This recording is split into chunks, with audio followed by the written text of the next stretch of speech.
Although you can simply start recording a meeting, you may first want to take a few minutes to review your Zoom recording settings in the Zoom web portal. To access the Zoom web portal, log into the campus portal and click on the Web Meetings Portal app. Note if I type Zoom into the search bar, the web meeting app appears. Then click CSUF Zoom Sign In. Click on the Settings menu. Then select Recording. Scroll down to view your cloud recording settings. It's highly recommended that you always choose to record to the cloud, particularly if you are teaching in a classroom. This is because any recordings from this meeting will not be processed until the meeting ends, and it can take time to process them. When you choose to record to the cloud, all of that processing happens in the cloud. Whereas if you choose to record to the local computer, you must stay logged in to the computer until the processing is complete. Review the settings and adjust them to fit your needs. In this example, I'm going to choose to record the active speaker view, gallery view, and shared screen separately.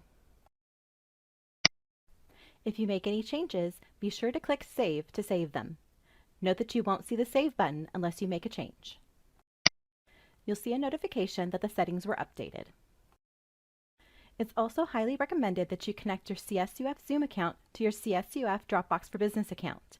This allows you to automatically copy all of your Zoom cloud recordings to your Dropbox account. In the notes for this video are links to information on how to connect your Zoom account to Dropbox. As part of the setup process, Dropbox will prompt you to enable copying Zoom cloud recordings to Dropbox. Click Enable. If you're not sure if you enabled the feature when you connected your Zoom account to Dropbox, click on your Dropbox profile menu and select Settings. Then choose Connected Apps and click on Zoom to expand it. Then select Edit Settings for Zoom. Make sure the option to copy your Zoom cloud recordings to Dropbox is checked. Click Update if you make any changes. To start recording a Zoom meeting, click the Record button. Click Record to the Cloud. You'll now see a notification at the top left that the meeting is being recorded. The cloud icon indicates that it is a cloud recording. You can also use the Pause Stop button here to pause or stop the recording. There is also a Pause Stop option in the toolbar at the bottom of your screen. When you're ready to stop the recording, click the Stop button.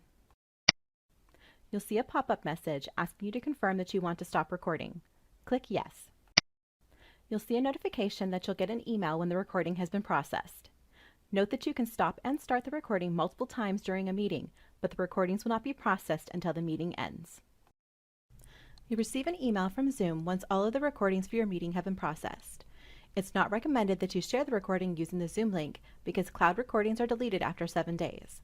However, you can use the host link to download a copy of the recording to share if you did not connect your Zoom account to Dropbox. If you connected your Zoom account to Dropbox, you'll receive an email notification that the recording has been copied to your Dropbox account, usually shortly after Zoom has processed the recording. In your CSUF Dropbox for Business account, you'll see a Zoom folder which contains all of your cloud recordings. Open the folder that contains the recording you want to view or share. In this example, you can see that there are several recordings from the same meeting as I stopped and started the recording several times. Depending on what was shared, you may see different file types. In this example, there was audio and video shared, so I have audio and video files.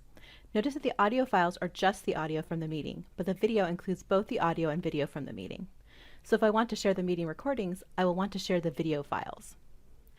Please note that it's not recommended that you directly share these Dropbox files, as Dropbox does not allow for streaming of videos.